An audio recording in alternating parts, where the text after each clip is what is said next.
algo que tem ecoado no meu coração. Antes de entrar na mensagem, eu gostaria de fazer uma reflexão com vocês sobre mudanças. Por que é tão difícil mudar? Porque muitas vezes estabelecer um novo padrão de ações, de pensamentos, é tão difícil. A maioria de nós sabemos o que é certo, mas temos grandes dificuldades de fazer o que é certo. Às vezes não simplesmente no que diz respeito ao pecado, mas o que diz respeito a decisões assertivas, que podem levar a nossa situação econômica para uma nova esfera ou para um outro nível, que possa levar o nosso relacionamento com Deus numa outra esfera, no que diz respeito ao relacionamento espiritual, que possa levar o nosso casamento, ou a criação de nossos filhos, ou o estabelecimento de nossa credibilidade. Todos nós gostaríamos de mudar, e por que queremos tanto algo que muitas vezes não conseguimos? Talvez porque temos um pouco de dificuldade de entender que o nosso cérebro, programado para gastar sempre menos energia, sempre poupar, muito mais para que o corpo se mantenha firme, ele procure repetir comportamentos, ele procure sempre o conforto de fazer coisas cujas quais se precisa gastar menos energia. Daí todas as vezes que desejamos mudar, inevitavelmente vamos ter que sair do conforto de repetir comportamentos para o conflito de mudar de decisões. Algumas pessoas até conseguem êxito num curto prazo de tempo. Começa a ler a Bíblia e consegue ler alguns capítulos ou alguns livros, mas é só depois, só passar um tempinho e já não consegue ler mais. Elas se matriculam numa academia e no começo elas conseguem desenvolver, certo? Mas depois elas param, elas começam a estudar, elas começam a praticar decisões mais assertivas no que diz respeito aos seus relacionamentos, mas não conseguem ir muito longe. Isso, se não tivermos a habilidade para avaliar, nós vamos dizer que essa pessoa é uma pessoa sem disciplina, vamos chamar talvez até de procrastinação, aquilo que não é, e uma série de outras coisas. Eu tenho aprendido que pessoas normalmente mudam em 4 ambientes, são os mais fortes de mudança. O primeiro ambiente onde as pessoas costumam mudar é o ambiente da dor. O ambiente onde as pessoas se machucam. Quando pessoas se machucam muito numa situação, essas feridas, essa dor, essas lembranças, buscam fazer com que pessoas mudem. Nem sempre essas mudanças são positivas. Às vezes o trauma pode transformar uma pessoa de bem, uma pessoa boa, em alguém com mau comportamento. Mas é um ambiente de mudança, um ambiente de dor. Algumas pessoas, ou outro ambiente que é muito comum das pessoas mudarem também, são os ambientes de inspiração. Aquele ambiente onde você vai e alguém conta uma história, que venceu um câncer, que conseguiu ultrapassar uma dificuldade, que conseguiu que uma porta fosse aberta depois da falência financeira. E nesse ambiente de inspiração, pessoas então inspiradas pelo exemplo do outro, também mudam. Isso é muito comum, através dos testemunhos. Outras pessoas mudam num ambiente onde elas recebem ferramentas para mudar. Informação, conhecimento. Ela achava que não tinha capacidade de mudança, ela não foi inspirada por um exemplo simplesmente, mas ela recebeu informações, conhecimentos, ferramentas, seja num ambiente de coach, seja num ambiente de terapia. E pessoas, algumas também, me parece que conseguem mudar quando o ambiente, quando elas caem em si, quando elas têm uma visão clara de si mesmo. Se você buscar, eu espero que não seja o da dor, mas todos os outros 3 momentos podem fazer com que você consiga dar esse passo tão decisivo na sua vida, o passo da transformação. Porque a cada dia que passa e você não se transforma, a cada dia que passa que você não caminha para a próxima fase, você perde credibilidade em todos os ambientes. E para mim um dos mais danosos, o ambiente do evangelismo, das pessoas que estão olhando para a sua e para a minha vida, esperando ver Deus agir na nossa vida. Hoje eu quero falar com você sobre uma das oportunidades mais extraordinárias que recebemos, a oportunidade da salvação. O tema da minha mensagem é: a salvação chegou. E eu vou mostrar a você que ela chega sob diversos modelos, sempre trazendo a mesma direção, sempre colocando as pessoas no mesmo trilho, mas de formas diferentes. Então eu separei algumas formas aqui que eu acho que vale a pena você olhar, ouvir, anotar, depois assistir de novo, pois essa mensagem vai ficar gravada. E eu quero começar pelo 2º livro dos Reis, o capítulo 5, o verso 2. Vamos ver que forma muitas vezes a salvação vai bater na nossa porta de uma forma bem estranha. E saíram tropas da Síria e da terra de Israel e levaram preso uma menina que ficou ao serviço da mulher de Naamã. Preste atenção como Deus vai levar a salvação a um povo que não tinha salvação. Nós estamos falando dos sírios, os arameus.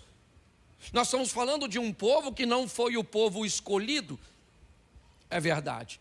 Mas quando olhamos o Velho Testamento mais de perto, nós sempre vamos ver a salvação, a oportunidade de aproximação que Deus está oferecendo às pessoas. Ela passou pelo Egito através de José e fez com que, quando o povo saiu do Egito, alguns egípcios resolvessem caminhar com o povo. Ela passou pelo Egito através de Abraão, dando a oportunidade de uma egípcia se tornar a mãe de uma grande nação, a egípcia Agar. Mas nessa ocasião, olha como a salvação vai passar na casa desse moço, porque é isso que eu quero mostrar: casa, família. Esse é o meu propósito. O texto conta a história de um cara extraordinário chamado Naamã, comandante do exército do rei da Síria, um homem próspero, respeitado, digno, ovacionado por sua nação. Ao andar na rua, ele era alguém que representava a segurança. As pessoas que olhavam para Naamã em seu cavalo provavelmente se curvavam, o cumprimentavam, o reverenciavam, porque a Síria podia dormir tranquila, porque a segurança dos sírios estava nas mãos do poderoso Naamã. Um homem altamente respeitado por todas as nações vizinhas, temido por todo o material bélico que trazia em suas mãos e sua estratégia e manobras militares. Mas apesar de ser tão bem visto fora de casa, quando ele chega em casa e tira sua indumentária, tira suas roupas, tira seus elmos, a lepra aparece. E pasme você, o que vai aproximar Naamã de Deus é exatamente a lepra. Exatamente a lepra, aquilo que era ruim, que o estava conduzindo a uma morte gradativa, paulatina, lenta. Um belo dia, numa de suas campanhas, numa de suas investidas contra Israel, ele leva a menina, ele leva para a Síria uma garota da terra de Israel. E pasme você,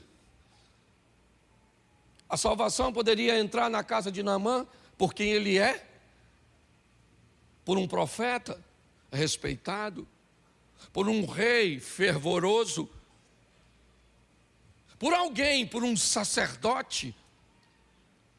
Às vezes eu fico pensando se não seria muito legal se Samuel fosse o indivíduo que fosse levar a salvação até a casa de Naamã? Ou Natã, o grande profeta? Ou Davi, um homem misericordioso? Se não poderiam ser contemporâneos, mas não. A salvação vai entrar na casa de Naamã através de uma garotinha que entra pelas portas dos fundos. Uma menina sem muita expressividade, alguém que nem se sabe o nome, levou a palavra da salvação a um dos homens mais poderosos do Velho Testamento. Uma menina entra na casa de Naamã, e a salvação para Naamã entra através de uma menina por causa de uma dor, por causa da lepra que ele tem. Preste atenção, essa menina começa dentro da casa de Naamã a trazer a esperança para algo que não tem esperança, a trazer possibilidade de sucesso para algo que não tem possibilidade de sucesso. Sabe o que essa menina traz consigo? A palavra de Deus. Se tivéssemos no Novo Testamento, eu diria o Evangelho, as boas novas, mas por que não dizer umas boas novas também no Antigo Testamento? Onde a menina chega na casa de um leproso e diz: tem cura para você. Ou de uma voz, uma palavra, chega numa casa e diz: tem restauração para o seu casamento, tem libertação para os seus filhos, tem cura para essa doença, tem solução para você. É isso que essa menina traz consigo.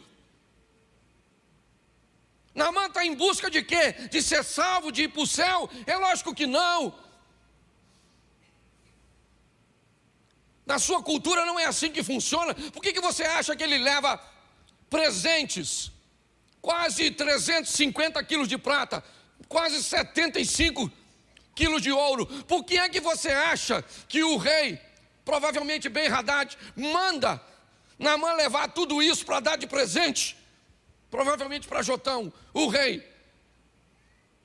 Porque na cabeça deles, o sacerdote e o profeta são funcionários do monarca. Então eles vão ser pagos pelo serviço de curar. Esse é o modelo mental deles. O que eles não sabem é que o Deus que quer salvar, para salvar não precisa de dinheiro. Salvação não se compra, nem no Velho nem no Novo Testamento. Quando olhamos para isso, que vemos uma menina entrando, cuidado. Cuidado, porque às vezes o sucesso de sua vida vai bater na sua porta no modelo cujo qual você não espera. Às vezes você está pensando que para mudar de vida você precisa ter um amigo rico e poderoso, e pode entrar alguém que não tem dinheiro nenhum, mas cheio de Deus, e levar sua vida para um outro nível. Nós precisamos entender isso. Quando olhamos para essa história, é isso que vemos. A salvação chegou na casa de Naamã. Onde? Numa garotinha. Você sabe quanto valia a palavra de uma mulher naquela época? Nada. Se fosse novinha, menos ainda. E se fosse estrangeira? O que essa garotinha tinha para ganhar credibilidade? Vida. Repita comigo: o mundo espiritual não reconhece o que eu falo. O mundo espiritual reconhece o que eu vivo. Fale menos e viva mais. Naamã voltou para casa curado, sim ou não? Sim ou não? Mas voltou para casa com Deus, sim ou não? Construindo um altar para ele adorar o Deus que ele conheceu em Samaria, por causa da palavra de uma garotinha. Então fique atento, querido, porque Deus às vezes quer usar até uma mula para falar com você. Eu não recebo palavra. Gente, aprenda uma coisa: não se preocupe muito com quem está falando, se preocupe com o que está falando. Preste bem atenção nisso. Você não precisa dar crédito para tudo, mas também não precisa dar crédito para nada, ou tirar o crédito de tudo. Então vamos olhar isso. Esse é o primeiro. Olha, entrou de uma forma muito esquisita. Vou te mostrar outra passagem. Coloca aí Josué, capítulo 2, verso 1. Pensa só, essa também é bem bagunçadinha, para quebrar nossos paradigmas. Enviou Josué, filho de Num, 2 homens desde Sitim, a espiar secretamente, dizendo: andai e observai a terra e a Jericó. Foram, pois, e entraram na casa de uma mulher prostituta, cujo nome era, e dormiram. Ô, gente, seja franco. Suponhamos que nós vamos fazer uma visita. Tem alguém de Petrópolis aqui? Então eu vou trocar. Não estou querendo ofender nada não, tá bom? Vou pegar uma palavra. Deixa eu pegar aqui, confim da terra. É porque tem gente na internet. Tá certo? Então vamos dizer que nós fôssemos enviados lá nos confins da terra. Eu e tu. E a gente chega lá, 2 crentes. Quem nos mandou foi Deus. Tu ia aonde? Para dormir na casa da dona Raabe, um prostituto? Seja franco, tu tem reputação, crente. Eu acho isso mó barato. Primeiro porque essa mulher não pertence ao povo de Deus. Olha a salvação passando em Jericó. É ou não é? A Raabe quer ser salva, sim ou não? Mas mais do que ela quer salvar quem? Toda a sua família. Eu gosto dessa dona. Uma vida meio torta, mas meio certa. Aliás, quem aqui tem direito de falar contra a dona Raabe? O nome dela está na genealogia do Cristo. E o teu? Está no Serasa. Pense nisso. Olha que diferença, você botando defeito nela. Muita gente sorriu porque achou graça. Outros sorriram porque lembraram que é verdade. Mas preste atenção em mim. Ô, gente, são espiões.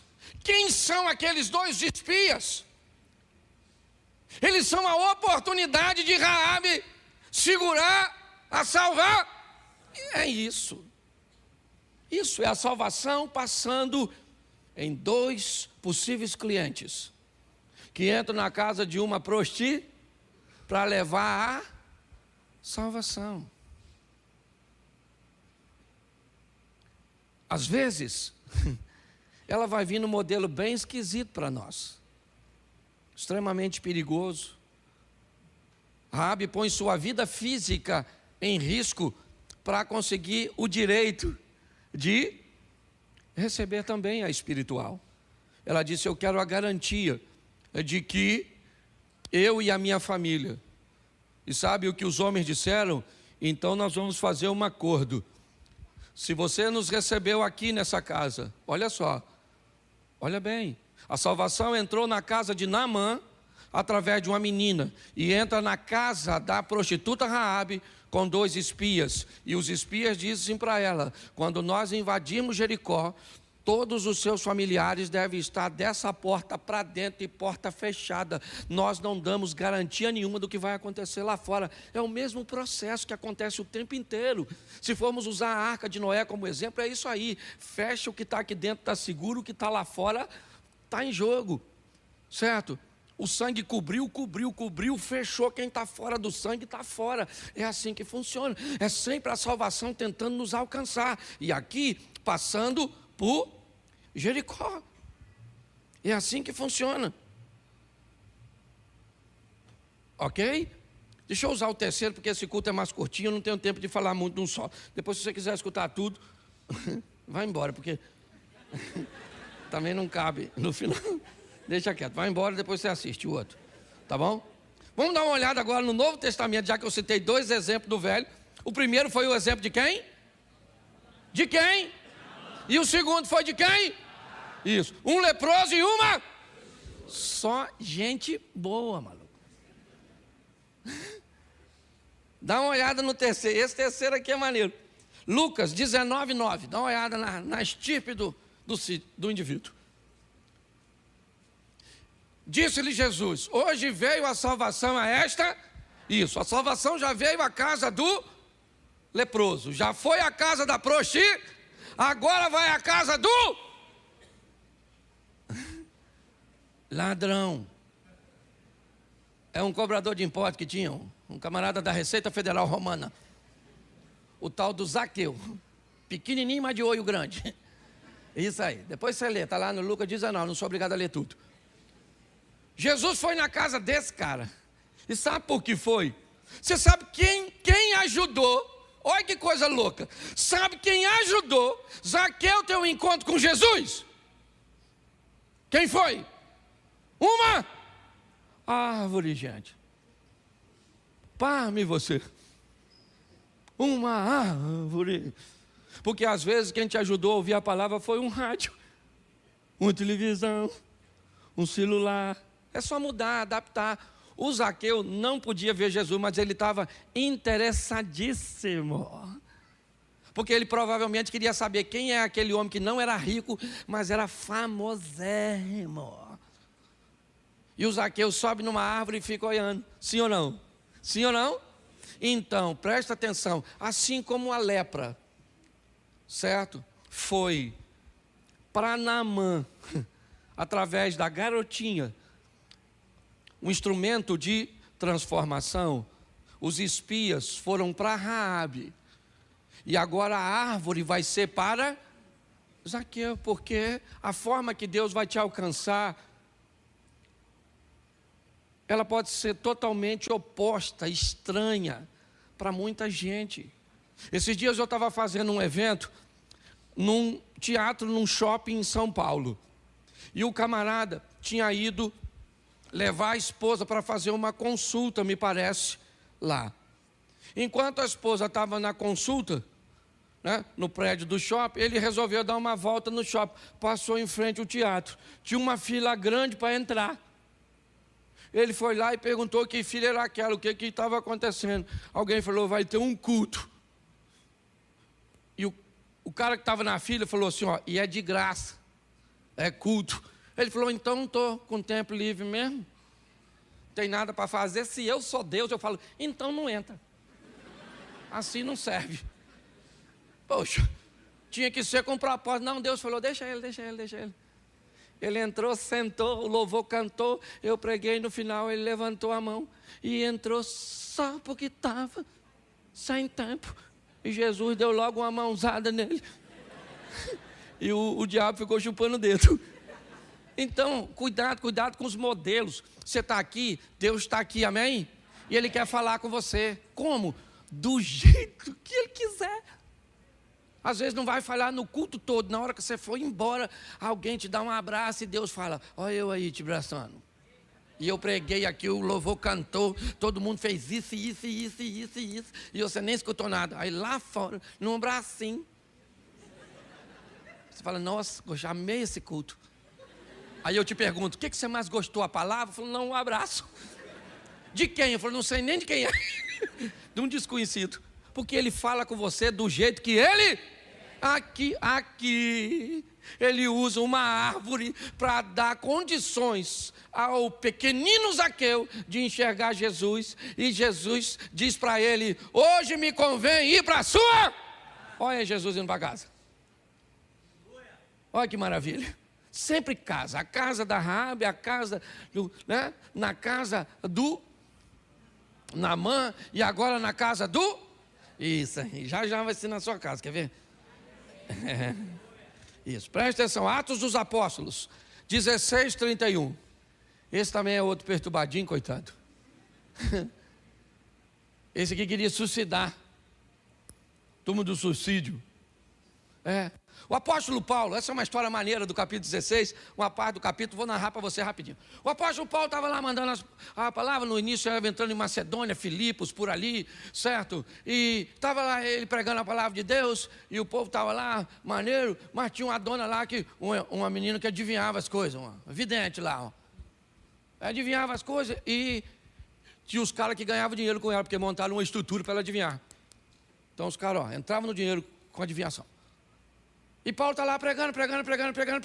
E ela olhava e falava, gente, escuta Paulo, porque Paulo, gente boa. Aí Paulo falou assim, pô, estou incomodado com essa dona gritando aí, ó, essa maluca aí, ó. Rapaz, tem um demônio nessa gritaria dessa mulher aí. Não estou falando que toda mulher que grita tem demônio. Mulher fala muito porque a área de fala da mulher é muito grande. O homem tem uma área de fala bem aqui assim, no finalzinho, aqui assim, ó, do tamanho de um grãozinho de feijão. A mulher tem uma área de fala, é todo lado esquerdo assim, e se faltar espaço também tem o direito todo que ela fala. Por isso que normalmente a coisa mais difícil que existe é você ver uma mulher gaga. É porque falar faz parte dela, tá certo? Foi só uma... Nem sei porque eu falei isso. Sangue de Jesus, tem nada a ver com o culto. Os teólogos de plantão morrem. Ainda bem que eu sou pastor. Tem que deixar eu pregar de novo. Escute só. Aí Paulo olhou para a dona lá, que estava endemoniada, sem estar endemoniado. Olha, os demônios escondidos. Demônio dissimulado. Paulo falou: ô demônio, de adivinhação, sai dessa maluca aí. Pô, a mulher perdeu, não adivinhava mais nada. Nem esse negócio esses brinquedinhos de criança. Os caras falaram: manda prender esse miserável aí, rapaz, que secou a nossa fonte de renda. Aí prenderam o Paulo, todo mundo estava com muita raiva. E perto da meia-noite o Paulo se irmou de cantar. Crente é terrível. Meia-noite, todo mundo dormindo, os caras presos, com os caras canhados, tudo presos assim. E eles estão lá: poderoso Deus, poderoso Deus. Começou a estremecer o negócio tudo. As portas abriu tudo, alvará de soltura. Aí vem o carcereiro. Acordou agora. Nossa, o que aconteceu? As portas todas abertas. Ele falou: fugiu todo mundo, vou me matar. Paulo falou: calma aí, ó infeliz, ninguém fugiu não, está todo mundo aqui. Ele falou: acende uma luzinha aí para eu ver. Aí acenderam, depois você lê, a história é fantástica. Só estou aqui, né, rapidinho, mas a história não é nem isso que eu estou falando, é um negócio, só estou falando fofoca, só superficial, para criar em você o interesse, entendeu? Estou contando a metade do babado, o restante é contigo. Vai lá. Aí o apóstolo, aí o Paulo está lá, aí vem ele assustado: ninguém fugiu. Ele falou: ninguém fugiu. Estamos tudo aqui. Ele falou assim: então, ô São Paulo, como é que eu faço para me salvar? Que quase que eu me lasquei agora, morrendo. Paulo falou: crê no Senhor Jesus, será salvo tu? Presta atenção. Olha que coisa fantástica. Por que Paulo foi para a prisão? Ele ficou preso? Sim ou não? Ele foi solto, ele só deu uma passada lá, porque Deus estava a fim de salvar o carcereiro. Deixa eu falar uma pergunta para tu, séria. O que você veio fazer aqui hoje? Tanto lugar mais legal para você ir. Se você bebe, ó, tem uns na esquina aí, umas birosas com uma cerveja maneira. Se você gosta de ver filme, você podia estar no cinema. Se você está com preguiça, você poderia estar em casa, miserável. E olha, eu sei o que você está fazendo aqui. Ah, não, eu vim aqui porque o senhor é engraçado. Fala sério, o diabo tinha poder para combater isso. Ah, eu vim aqui porque eu achei que não era o senhor que ia pregar. Se lascou. Você está entendendo? Pô, presta atenção. A desculpa que Deus usou para te trazer aqui, eu não sei. Eu só sei que você só está aqui porque Ele decidiu que você estaria. Você está entendendo? Para que você entenda que o que você enfrenta hoje não tem autorização para te destruir. É apenas para que Deus se revele mais para você. Paulo está preso e poderia falar: nessa droga que eu estou preso, eu vou cantar é nada. Estou todo dolorido. Está ele lá cantando. Sei lá. Está lá ele. Você estava cantando com... Quem é que canta aquela música Terremoto? É Cassiane? Quem é? A Exla. Então não sei se Exla estava lá também. Cantou Terremoto, sacudiu tudo, salvou o carcereiro e depois Paulo saiu. Ou seja, aquilo só aconteceu para levar a salvação àquele a quem Deus queria. Isso. Agora vamos para outro. Só gente boa. Eu vou recapitulando, só para você ver como é que, ó. O Naamã que era? Você tem lepra? Não, então você está melhor. A dona Raabe que era? Isso. Nem vou perguntar para a senhora. O Zaqueu que era? Isso. Não.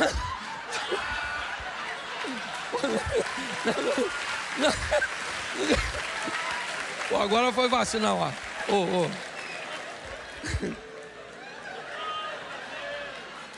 Caraca, que vacilo, maluco.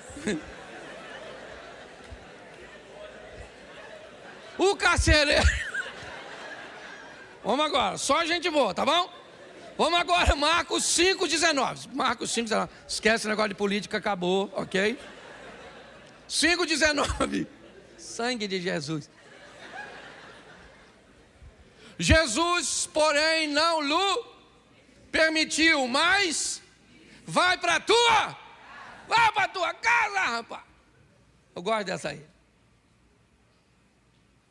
Pastor, o que aconteceu aqui? Uns demônios lá, muito doidão, uns demônios, pegavam um maluco lá que andava pelado, atacando os outros, voava em cima dos outros lá, o maluco, gritava no sepulcro, atacando os outros, perigosíssimo. O tal do gadareno, dormia no cemitério. Sabe o que os demônios foram para gadareno? A oportunidade de Jesus entrar na vida dele. Quando Jesus acaba de desembarcar, olha o que o demônio diz. O que tenho eu contigo, filho do Altíssimo, para você vir aqui me perturbar? O demônio sabia o que Jesus foi fazer lá. Que demônio bem informado. Jesus olhou para o demônio e falou: como é que é o seu nome, querido? Ele falou: meu nome é Legião, porque nós somos montar uma facção. Jesus falou: não quero saber a quantidade, sai desse moço agora. Aí tinha uns porquinhos dando um rolezinho lá. Aí o demônio falou: a gente pode entrar nos porquinhos? Ele falou: nos porquinhos pode, só sair do moço. Entrou nos porquinhos, jogou os porquinhos dentro d'água, os porquinhos tudo sufocou. Aí quem é que chegou? Os caras que criavam os porquinhos. E falou: cadê os porquinhos que estavam aqui? Não tinha um montão de porquinhos aqui, golinha mesmo. E alguém falou: matador de porquinho, aquele lá, ó. Foram lá e falaram para Jesus: você matou nossos porquinhos? Ele falou: não, foi suicídio. O senhor vai embora agora, vai embora agora. Some daqui. Eu imagino o discípulo falando: acabamos de chegar, mano. Foi uma tempestade lá, um maluco aqui, quer ver que tem outra tempestade para nós voltar? Aí, o ex-endemoniado falou: aí Jesus, falou uma coisa para tu, deixa eu ir contigo, poxa. Já estou vestidinho, pô. Deixa eu ir. Jesus falou: não vai rolar não, maluco. Já estou com um pessoal aqui ruim. Mais um.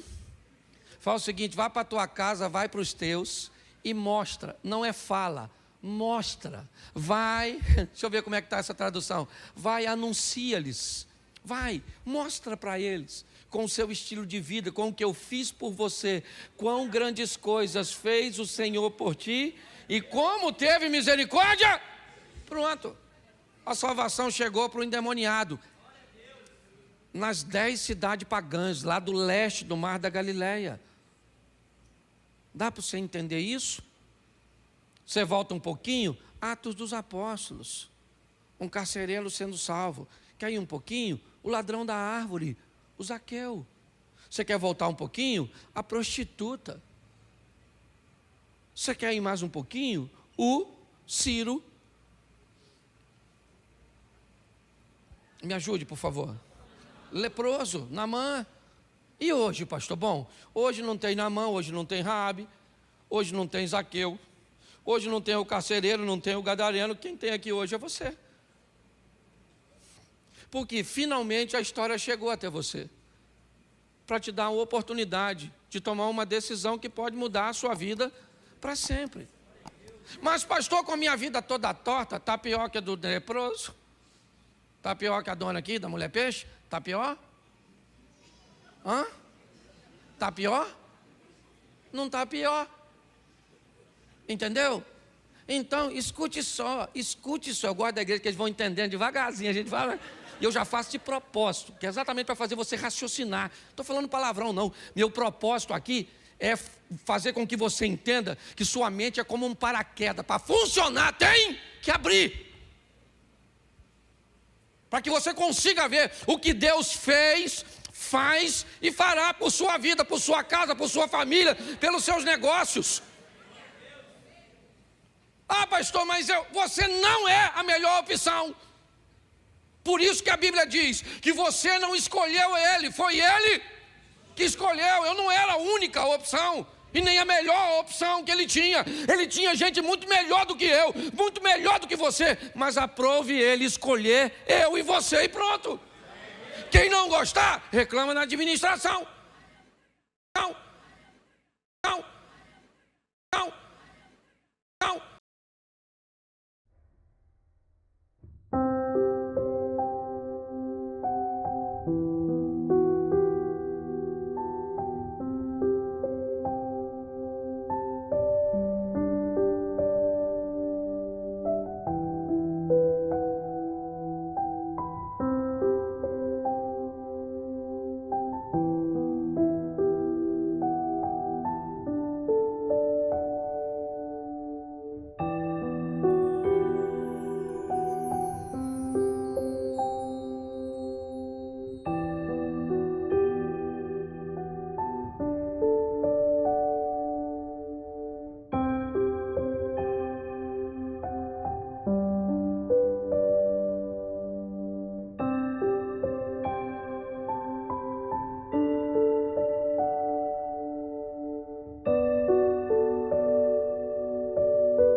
Mateus capítulo 15, são 14 versículos, 7 em cada livro. Mateus 15, 21. Isso, coloca o 21, por favor. Isso. Saindo daquele lugar, Jesus retirou-se para a região de Tiro e de Sidom. Uma mulher cananeia, natural dali, veio a ele gritando: Senhor, filho de Davi, tem misericórdia de mim. Minha filha está endemoniada e está sofrendo muito. Vamos lá? Mas Jesus não lhe respondeu palavra. Então seus discípulos se aproximaram dele e pediram: manda embora, pois ela vem gritando atrás de nós. E ele respondeu: eu fui enviado apenas às ovelhas perdidas da casa de Israel. A mulher veio, adorou de joelhos e disse: Senhor, ajuda-me. Ele respondeu: não é certo tirar o pão dos filhos e lançá-lo aos cachorrinhos. Disse ela, porém, sim, Senhor, mas até os cachorrinhos comem das migalhas que caem da mesa de seus donos. Jesus respondeu: mulher, grande é a sua fé, seja conforme você deseja. E naquele mesmo instante, a sua filha foi. Bota Marcos agora, é a mesma história. Marcos 7, 24. Só vamos mostrar uma outra visão. Saiu Jesus daquele lugar e foi para os arredores de Tiro e de Sidom, e entrou numa casa, e não queria que ninguém o soubesse. Contudo, não conseguiu manter em segredo a sua presença. De fato, logo que ouviu falar dele, certa mulher cuja filha estava com um espírito imundo, veio e lançou-se aos seus pés. A mulher era grega, sirofenícia de origem, e rogava a Jesus que expulsasse de sua filha o demônio. E ele lhe disse: deixe que primeiro os filhos comam até se fartar, pois não é correto tirar o pão dos filhos e lançá-lo aos cachorrinhos. Ela respondeu: sim, Senhor, mas também até os cachorrinhos debaixo da mesa comem as migalhas das crianças. Então ele lhe disse: por causa desta resposta, você pode ir, o demônio já saiu da sua filha. E foi ela para casa, encontrou sua filha deitada na cama, e o demônio já a deixara. Feche os seus olhos. Senhor nosso Deus e Pai, em nome de Jesus, eis aqui a Tua palavra, continua falando conosco. Usa-me como um canal de bênção nesta hora, em nome de Jesus. Amém, glória a Deus. Amém. A primeira coisa, antes de falar do problema, eu preciso te mostrar o que Jesus está fazendo nessa ocasião. Não apenas nessa, mas em muitas outras. Mas mais uma vez, Jesus vai ter um encontro com alguém que não era necessariamente judeu. Jesus está saindo, certo? Basicamente, quase do território de Israel, para entrar, hoje no Líbano, entrando por Tiro e Sidom. Me parece que não chegou até lá, mas estava ali nos arredores, como diz o texto. E a proposta é mostrar a seus discípulos, principalmente naquele momento, e hoje a nós. Tá certo?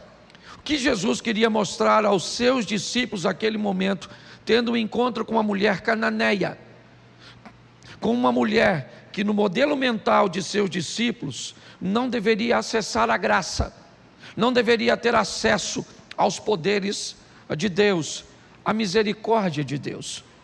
Ele já havia feito isso quando foi a Samaria encontrar a samaritana e viu depois a samaritana conduzindo a ele todos aqueles homens. Ele fez isso em Gadara, território de Decápolis, quando enfrentou a tempestade para libertar um endemoniado, cujo qual ele volta 2 anos e meio depois àquele lugar e encontra 4.000 pessoas para ouvi-lo.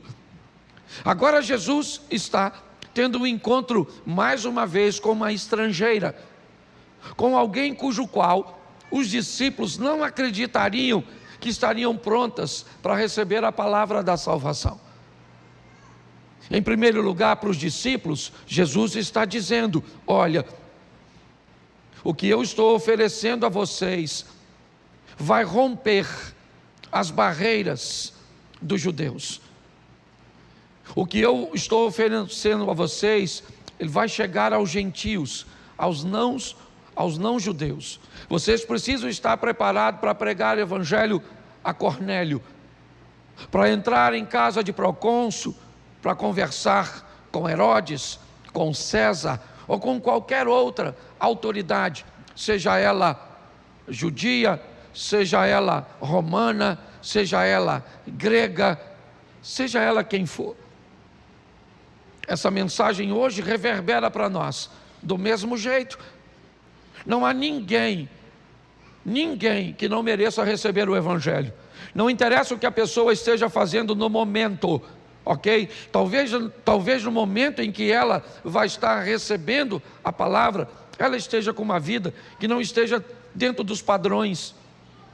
Mas quem somos nós para julgar isso?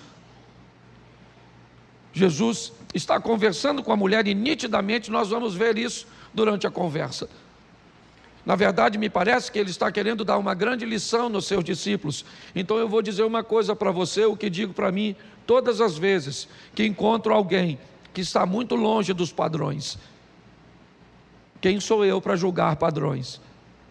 Meu papel é apresentar a palavra de Deus, o Espírito Santo de Deus, e é Ele que convence o homem do pecado, da justiça e do juízo. A Bíblia diz: não nos cansemos de fazer o bem. É importante nós entendermos. Então, o primeiro passo, quando nós olhamos para o local, é entender que Jesus continua treinando seus discípulos para levar o evangelho que vá além da igreja, que vá além dessas 4 paredes, que possa chegar em outros lugares, não para sofrer os danos, certo? Da imoralidade dos lugares, mas para levar a santidade que se recebeu aqui. É muito estranho às vezes ver alguém que se converte, porque pelo que eu entendo, a Bíblia diz: ide por todo mundo e pregai o evangelho a toda criatura. Então eu fico muito confuso quando alguém vem de determinados ambientes e se convertem, e eu fico me perguntando se essa pessoa não saiu do mundo dela, porque preste atenção, quando Jesus liberta o gadareno, o homem de Decápolis, quando Jesus vai entrar no barco, o camarada que se converteu quer ir para a igreja, ele quer estar junto com os discípulos, ele quer estar junto com Jesus. Então ele diz: Jesus, o senhor deixa eu entrar no barco e ir com o senhor? Jesus disse: não deixo não. Mas por que o senhor não deixa, se eu me converti e quero caminhar com o senhor? Ele disse: porque você vai continuar caminhando comigo, só que você vai caminhar comigo no seu mundo. É muito interessante nós olharmos isso. Eu sei que pode ser um pouco confuso agora, mas eu vejo pessoas que trabalham em determinados ramos, em determinadas atividades, que quando ela se converte, alguém quer ir lá e quer arrancá-la daquele mundo. Mas aí eu pergunto: quem é que transforma lá, se não tiver alguém com valor daqui, lá dentro? Pare e pense. Eu não vou levar isso à risca hoje, porque ainda pode afetar e chocar algumas pessoas. Vamos aqui voltar para o tema, que é resolver problema. Alguém tem?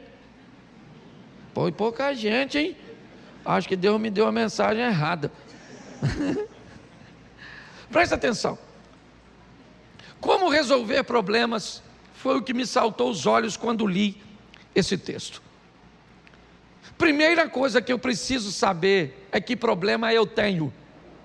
Porque tem gente que sequer é capaz de saber o problema que tem. O problema está totalmente descrito no texto. Minha filha tem um demônio. A garota está em demônio. Isso. A mulher já foi capaz de discernir onde é que o problema reside. Que tipo de problema ele tem? Eu já falei aqui que nós temos problemas materiais, nós temos problemas emocionais e nós temos problemas espirituais. E quando você tem um problema, por exemplo, tem gente que acha que tem um demônio, mas na verdade o que ele tem é um problema emocional. Ah, pastor, um demônio está atrasando minha vida financeira. Mas você vai escutar a pessoa, não tem demônio nenhum, tem uma compulsão doida. A pessoa tem umas dores que gasta, compra o que não precisa para pagar com dinheiro que não tem, para mostrar para quem não gosta. Está todo endividado e o diabo nem andaria contigo, porque você é má companhia e má referência nessa área. Você consegue entender?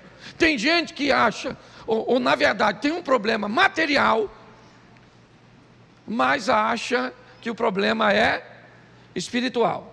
Tem gente que acha que é espiritual e é material, acha que é emocional. Eu só preciso que eu não vou desmembrar isso aqui. Mas eu queria que você entendesse que é muito importante. Eu tenho conversado com pessoas que pensam que tem problemas em área que não tem. Você vai mostrar para ele, querido, você acorda, você não tem problema nenhum nessa área que você está achando que tem. Então você não vai ser capaz de resolver se você sequer sabe onde o problema está ou o que é. Então o primeiro passo, se você quer resolver, você está entendendo? É descobrir onde é que ele está. Tem gente, por exemplo, ah, pastor, o diabo é uma cilada para mim, estou sempre envolvido em confusão. Aí você vai olhar o problema, foca. Aí você vai ver, não, pastor, eu estou sempre em crise. Você vai ver, o problema é gestão. Aí você vai ver, está sempre doente. O problema é demônio.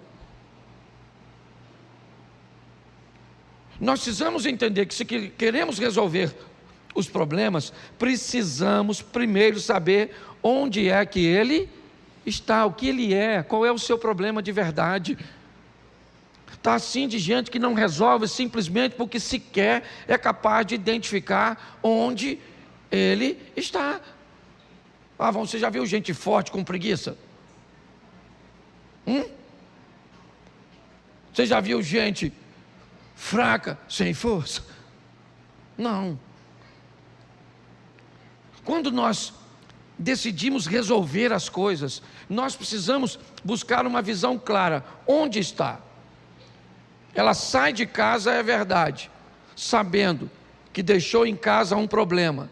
E se alguém lhe perguntasse qual é, ela diria com facilidade: eu estou com um problema, tem um demônio na minha filha, o problema da minha casa é espiritual. Não, pastor, o problema da minha casa não é espiritual, o problema da minha casa é emocional. Pessoas desgovernadas emocionalmente, não pensam no que falam, certo? Agem de formas tempestivas, certo? São pessoas violentas muitas vezes, e aí a gente vive esse pandemônio dentro da nossa casa. Não, pastor, emocionalmente nós nos damos bem, estamos todo mundo no caminho do Senhor, mas enfrentamos dificuldades materiais muito grandes. Volta e meia estamos envolvidos em dívidas, em questões, certo?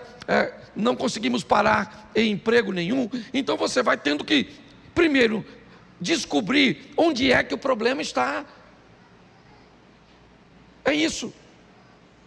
E segundo, a solução está onde? Onde é que está a solução dessa mulher? Eu confesso que inicialmente eu achei que a solução estava em Cristo, mas aí eu descobri que a solução para tudo está em Cristo. Então eu falei, bom, onde é que começa a solução de um problema? A mulher tem uma menina endemoniada dentro da casa dela, sim ou não? Então ela tem um problema. Esse problema precisa ser resolvido. Onde é que está a solução? Repita para mim: dentro da casa dela. Fala para mim. Onde é que está a solução? Isso. A solução do problema está dentro da casa dela. Onde? Nela. A solução está nela. Porque preste atenção, Jesus vai libertar a filha dela, sim ou não? Mas vai libertar por quê? Por quê? Porque ela resolveu ir. A solução que você acha que está em Cristo, que está em Deus, que está na igreja, que está no profeta, na pessoa de oração, eu queria te dar uma responsabilização hoje, como a Elda disse aqui. A solução está em você. É você que decide quando isso vai enfrentar uma verdadeira oposição sua.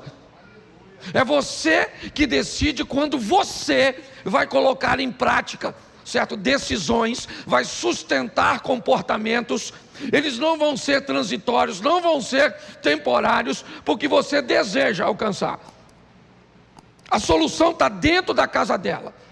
Ela olhou para a filha dela e a menina fica endemoniada hoje, o demônio sai, acontece alguma coisa outra hora que desestabiliza, que starta a manifestação, aí o demônio volta de novo e aí ele vai embora, está tudo tranquilo, de repente ela tem outra discussão, outra decepção, bebe um pouco mais, faz alguma coisa, lá volta o demônio sai, demônio... E quem é que está passando lá fora? Jesus. Eu imagino quanto tempo Jesus estava rodando por lá e o demônio continuava agindo. Então a solução não estava nele, porque se a solução tivesse nele, quando ele passasse lá perto da casa dela, o demônio já saía. Mas o demônio não vai sair da sua casa, porque o Jonas não sai do seu barco se você não jogar fora. As coisas não vão mudar se você e eu não mudarmos de postura.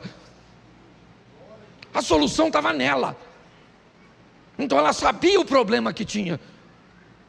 E agora ela descobre que ela pode ser a solução. Então ela deixa a filha em casa, que provavelmente na ocasião estava endemoniada. No ápice ela não aguenta mais. O que ela faz? Ela vai procurar Jesus. Então tá bom. Lá vai ela procurar Jesus. Só que a Bíblia diz, primeiro, que Jesus não queria receber ninguém. Tá certo. Então Jesus não está interessado em atender as pessoas, porque a demanda era muito grande. É muito importante você entender isso. Jesus era um ser humano, e ele também se cansava. Também ficava difícil para ele. Então, ele naquela ocasião, naquele momento, não quer receber ninguém. Mas, Mateus narra isso de uma forma mais interessante, que é a terceira coisa que eu quero falar para você, se você quer resolver seu problema. Primeiro, é descobrir de verdade onde ele está. Segundo, é descobrir que para resolver, depende de você. Se você não quiser, não resolve.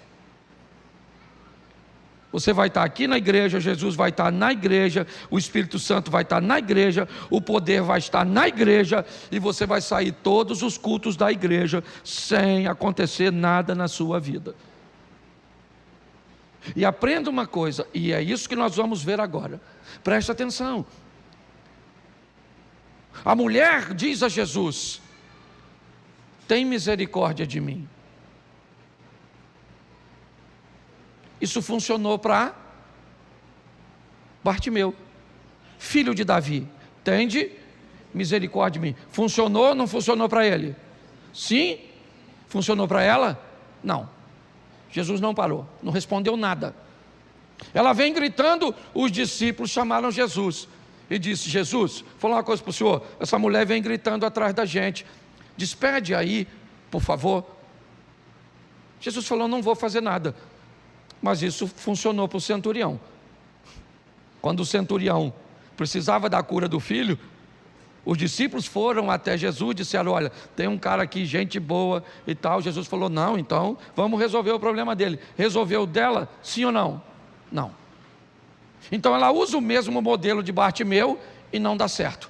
Ela usa, ou na vida dela está o mesmo modelo do centurião e não funciona. Porque deixa eu te falar uma coisa: se você quer resolver seu problema, descubra qual vai ser o tipo de relacionamento que você vai manter com Deus.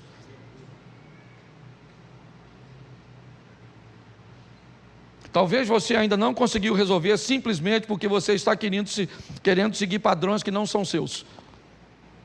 Deus tem um relacionamento para você em particular, e por mais que você admire outras pessoas, por mais que você respeite outras pessoas, o relacionamento entre você e Deus é personalizado. Então busque uma intimidade com Deus para saber como é que Deus vai fazer na sua vida, porque você pode ter certeza que não é igual a dos outros. Eu esses dias tive uma experiência com Deus bem interessante. É muito comum pregadores cobrar para pregar. É mais comum do que vocês imaginam. E aí, eu rodo bastante. Eu comecei a ir a alguns lugares e receber reclamações de um indivíduo que estava cobrando para pregar. Como eu tinha uma certa proximidade com ele, um dia eu tive a oportunidade de falar com ele: poxa, cara, posso te fazer uma colocação? As pessoas estão reclamando que você anda cobrando para pregar. Deixa eu te falar numa coisa que eu acho que pode ser um bom modelo. Vá e nunca cobre para pregar.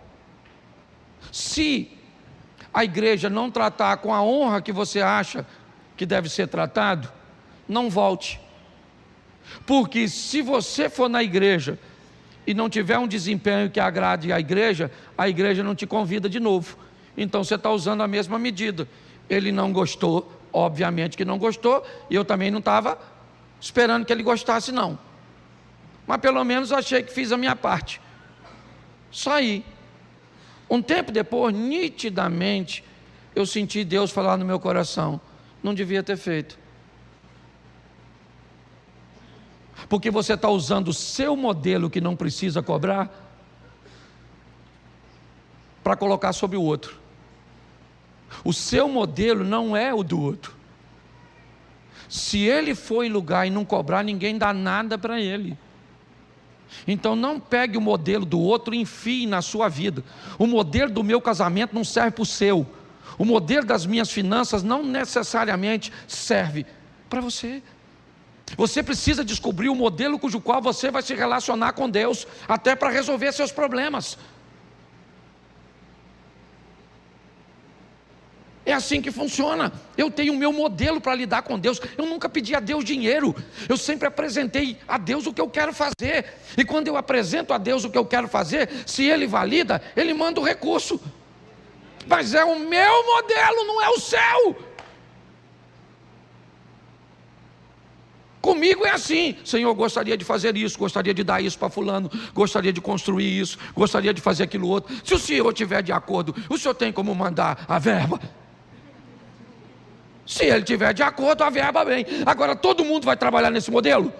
Então, querido, por favor, pare de querer usar o modelo dos outros. Busque uma intimidade com Deus, onde você descubra o modelo cujo qual Deus vai fazer para que você resolva seus problemas. Você tem que saber onde Ele está. Sei. Onde é que está a solução? Está em mim. E qual é o modelo que eu vou usar para isso?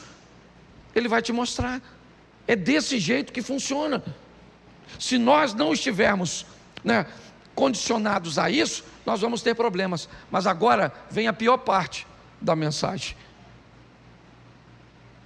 É o bloqueio que essa mulher vai encontrar para chegar até Jesus. É a dificuldade que Jesus vai criar para ela. Ele não quer ser descoberto, mas ela descobre. Ela vai falar para ele: eu queria que o senhor resolvesse meu problema. Ele disse: eu não vou resolver o problema da senhora. A senhora não é da nossa fé. A senhora é cananeia, a senhora é uma estrangeira, eu não posso pegar o pão dos filhos e dar para os cachorros. O que é isso? Isso é Jesus dificultando para ela. Isso é Jesus mostrando para ela, para os discípulos, para mim e para você, que as dificuldades são reais e que às vezes quem dificulta é o próprio Deus. O próprio Deus dificulta. Moisés, vá ao faraó e eu endurecerei o coração. Se quiser traduzir melhor, para ficar mais suave, para botar no Velho Testamento, pode levar assim: eu darei autorização ao diabo para que, certo, endureça o coração do faraó e faça o mal, porque a Bíblia diz que Deus não pode ser tentado, nem a ninguém tenta, nele não há mal. Mas qual é a grande questão? É que todas as vezes que a oposição aparece, ela é sempre altamente ameaçadora. Então eu posso olhar para a oposição e dizer assim: nossa, o diabo está lutando contra mim, mas eu vou lutar. Tá bom, beleza, boa ótica. Não, eu acho que essa oposição vem do Senhor, é melhor não lutar. Se a oposição é de Deus ou não é, continue lutando, mas lute com obediência. Lute dizendo: Senhor, eu não entrego os pontos. Se é o Senhor que não quer que eu vá, então me mostre que eu paro de lutar, que eu não estou aqui para lutar contra o Senhor. Agora, enquanto eu não souber, eu gosto muito de uma historinha, já contei ela aqui, de um cara que foi caçar leão. Pegou uma espingarda e foi caçar o leão. De repente o leão apontou lá e veio o leão.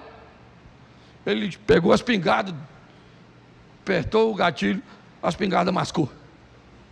E lá vem o leão correndo. E aí ele enfiou a mão no bolso, tinha um canivete pequenininho, saiu correndo com um canivete na mão. De repente ele nervoso, tropeçou e caiu de frente para o leão. E lá vem o leão. E aí ele falou: agora eu não tenho outra alternativa a não ser orar.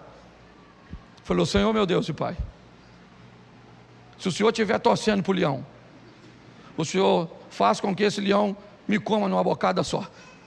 Agora, se o Senhor estiver torcendo por mim, me dá força para matar esse leão com esse canivete. Agora eu vou logo avisando o Senhor: se o Senhor não estiver torcendo para ninguém, o Senhor senta, que o Senhor vai ver uma briga feia, porque eu não vou entregar os pontos. Você consegue entender isso? As oposições, elas vão aparecer. Pode vir de seu marido, de seus filhos, de seu pai, de seu professor. Sabe, às vezes você tem na classe um professor extremamente desafiador, que precisa ser vencido, para que você se forme e tenha uma história extraordinária, consiga romper e viver coisas grandes. Às vezes vem uma doença sobre você, ela não vem para te matar, ela vem para que você aprenda a lutar ao lado de Deus e vença coisas que ninguém nunca conseguiu vencer. Às vezes seu casamento vem numa crise desgraçada, aquela crise que você diz: sangue de Jesus tem poder, casei com um monstro. Eu sei que você pensa nisso, não fala porque está do lado dele, mas é verdade. Às vezes você olha e diz: o que eu fui fazer da minha vida? E é nessa crise que você vence e sai dela. Meu Deus do céu, que princesa, que príncipe. Sim, as lutas, quando elas vêm, as oposições, essa mulher está diante dela, não consegue entrar porque está tudo fechado. Cadê Jesus? Não se sabe se ele está lá dentro, porque ele não quer ser recebido. Ela fura tudo isso e vai lá, chega lá, falou: Senhor. Ele falou: qual é, dona? Ela falou: estou com a garotinha endemoniada. Ele falou: o problema é da senhora, do demônio e da garotinha. Não vou resolver nada, a senhora é estrangeira, não posso pegar o pão dos filhos e dar para os cachorros. Pô, mano, eu fico imaginando se fosse você. Pensa que você viesse aqui nessa igreja, não vou nem falar Jesus não, vou falar eu. Você chega aqui e fala: ô, pastor Cláudio, pastor Cid, pastor Zia, queria pedir uma oração. E aí eles falassem assim com você. Eu não falo que eu sou educado, mas eles falariam: ó, não vou orar pela senhora não, que a senhora é uma cachorra. A senhora ia voltar aqui? Sim ou não? Claro que não, esse grosso. Vou orar, falar com Jesus. Que tipo de pastorzinho é esse que chama os outros de cachorro? Agora, quem chamou a dona de cadela foi Jesus. E aí eu pergunto: ela vai reclamar onde? se o pai dele é ele mesmo. Jesus, seu Deus, seu filho Jesus, que é o Senhor, me chamou de cachorro. Imagino que Deus ia falar: é cachorro mesmo, dó. Porque qual é a mensagem? A mensagem é o seguinte: a vida não é para fracotes. A vida não vai dar mole para você, então não dá mole para ela também não, engrossa o caldo. A diferença é que ela luta contra você sozinha e você luta contra ela em nome do Senhor dos Exércitos. Então nós temos problemas para resolver, sim. Aliás, eu estou com problema na fila, pegando senha.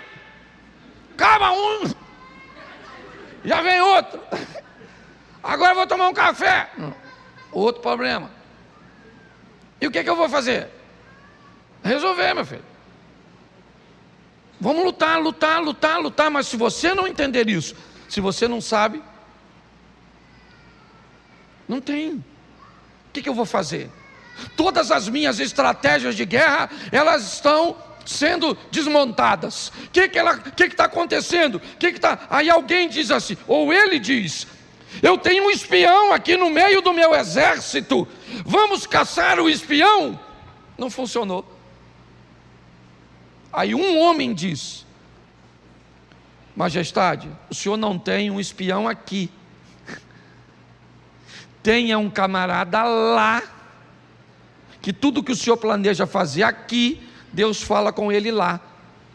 Aí ele mandou suas tropas capturar Eliseu. Mas até então ele pensava que o seu problema está aqui.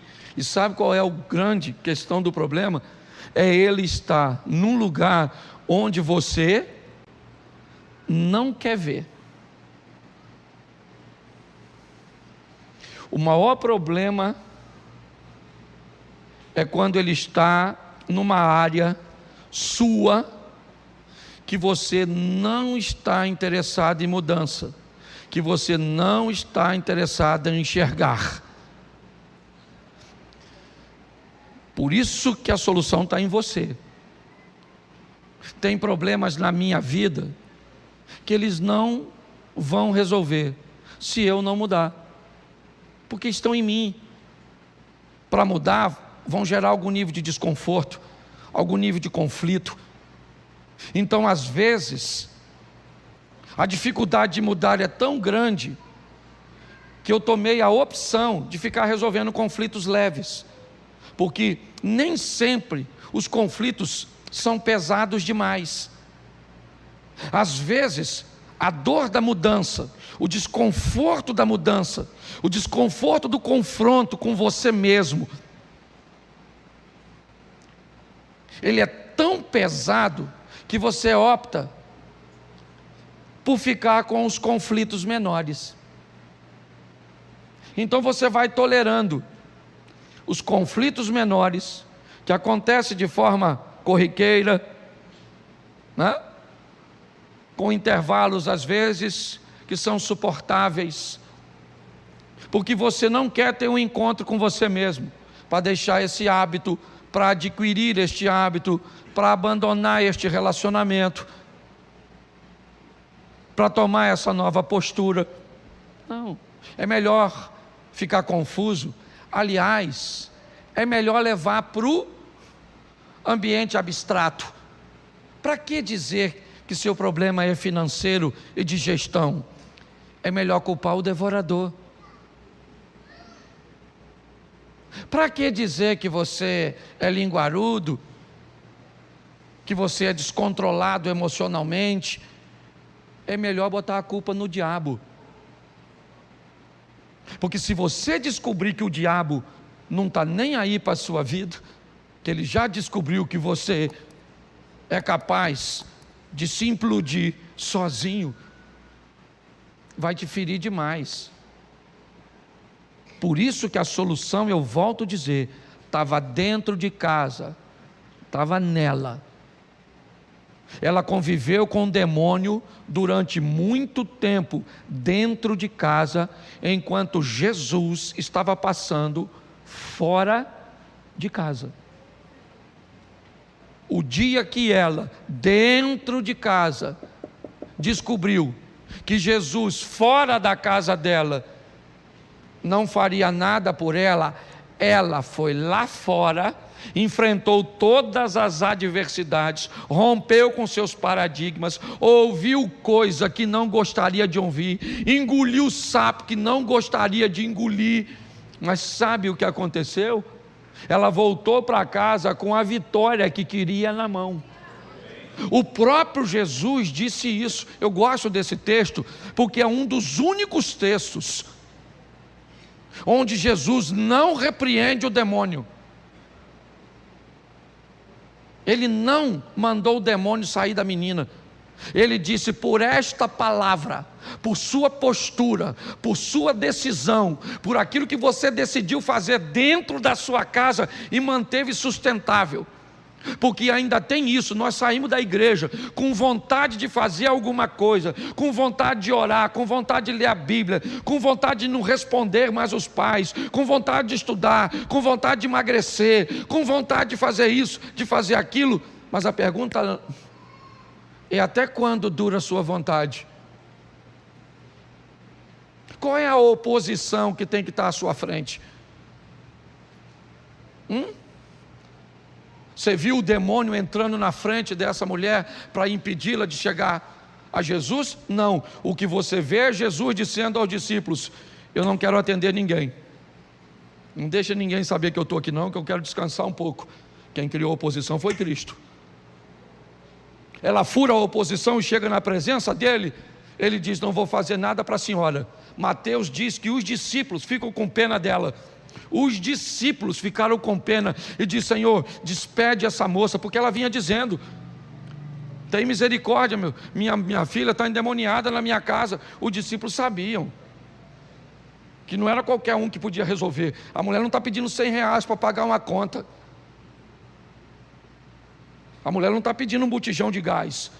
Ela não está pedindo para Jesus algo que qualquer outro pudesse resolver. Porque se ela está pedindo R$100 e Jesus está ocupado, está cansado, não pode atender, provavelmente Pedro meteria a mão no bolso e diria: minha senhora, vai embora, compra seu gás e está tudo certo. Mas o que ela está pedindo não se resolve assim. Então os discípulos vão falar com Jesus, eles ficam com pena dela e diz: despede. Ela vem gritando atrás de nós, está incomodando, essa mulher está cansada, ela não vai desistir. E Jesus disse: mas é isso aí, eu não vou atender. Não vou atender. Olha, se os dois textos se completam, essa história começa na rua e termina em casa. Porque a mulher vem gritando: filho de Davi, e Jesus não está nem aí, e os discípulos resolvem, e ele não está nem aí, vai embora. Aí ele entra em casa, entrou em casa, não quero que ninguém saiba, ela vem o acompanhando,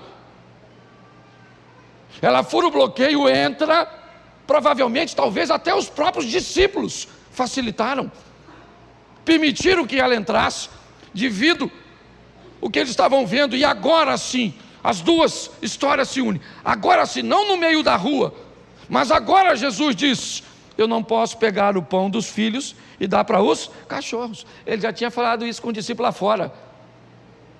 Na fala de Mateus, ele fala primeiro, e não se esqueça que Mateus é testemunha ocular.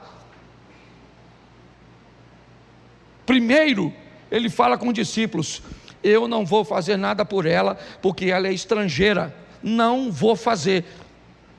Me despede. Não vou pegar o pão dos filhos e dar para os cachorros. Então tá bom, então vamos escutar ela gritando atrás da gente. E lá vem ela: filho de Davi, filho de Davi, filho de Davi. Entrou na casa, beleza, ela consegue entrar.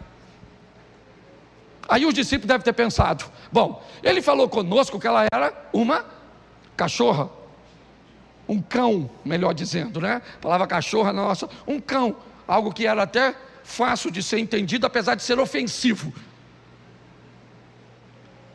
Ele falou que ela era um cão com a gente, mas com ela não vai falar.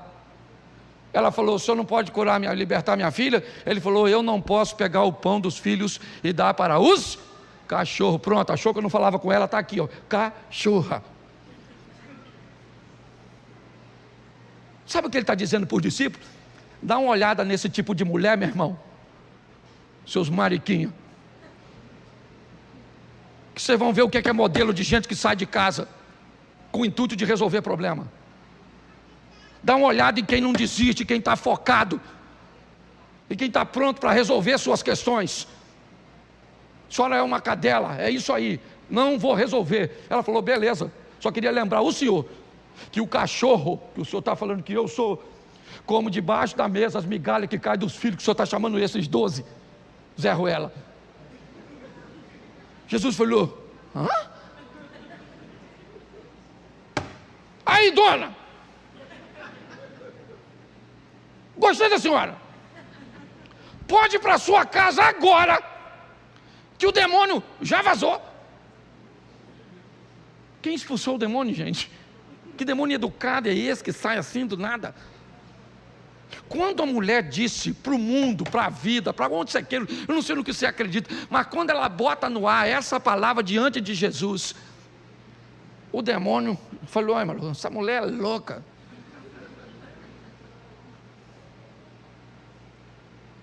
Aqui era o seguinte, eu dentro da casa dela e Jesus do lado de fora. Agora ela pega Jesus de fora e coloca para dentro quem estava dentro. Tem que sair.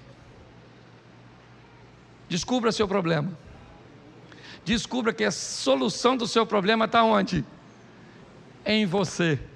Descubra o modelo cujo qual Deus vai agir. E descubra o mais rápido possível que você puder. A solução verdadeira, colocando Deus dentro. Foi isso que ela fez, superando os obstáculos. Eles apareceram colocados pelo próprio Jesus. Colocados pelo próprio Jesus. Colocados pelo próprio Jesus. Colocados pelo próprio Jesus. Colocados pelo próprio Jesus.